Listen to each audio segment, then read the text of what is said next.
আসসালামু আলাইকুম। কেমন আছো তোমরা দুজন? ভালো আছো না? তো যাই হোক, দর্শক শ্রোতা, এরা দুজন কিন্তু আপন ভাই। তো দুজনকেই প্রায় সময় কিন্তু একসাথে দেখি। ছোটোখাটো দুষ্টুমি ছাড়া আসলে তেমন তাদের মধ্যে অমিল নেই। দুজনের মধ্যেই কিন্তু অনেক মিল। একটু আফসোস হলো, অর্থাৎ যখন আমরা দেখি যে ভাইরা বড় হয়, বিয়ে শাদী করে, তারপরে কিন্তু অনেক অমিল। এর জন্যই ভাবলাম ভিডিওটি করে আসলে স্মৃতির পাতায় রেখে দেই। যখন ছোট থাকে ভাইয়েরা, তাদের মধ্যে যে মিল বন্ধন থাকে, বড় হলে আসলে সেটা আর থাকে না। জমি জমা, স্ব স্ত্রী সন্তান সব মিলে কিন্তু একটা খারাপ সম্পর্ক হয়তো একটা সময় কাটে। তারপর এদের জন্য দোয়া থাকলো।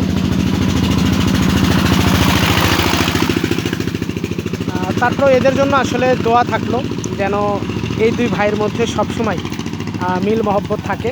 তো কি তোমরা কি ঝগড়া করো? দুজন ঝগড়া করো? ও না, তুমি শিকার না গেলে কী হবে, বড় ভাই ঠিকই শিকার গেছে। তো যাই হোক, ছোটোবেলার ঝগড়া, সেটা আসলে সিরিয়াসলি ঝগড়া না। দুজন মিল দিয়ে থাকার চেষ্টা করবা, ঠিক আছে? আচ্ছা, ভালো থাকো। দেখি আজকে তোমাদের বিকাল টাইমে ফেসবুকে ছেড়ে দেব। তোমাদের জন্য দোয়া থাকলো, শুভকামনা থাকলো। সবাই যেন মিল দিয়ে থাকতে পারো এবং দীর্ঘদিন যেন তোমরা বড় হয়েও দুজনের মধ্যে ভালোবাসা, মিল মহব্বত থাকে, এমন প্রত্যাশায় আমাদের সকলে। তো যাই হোক, ভালো থাকো। হ্যাঁ।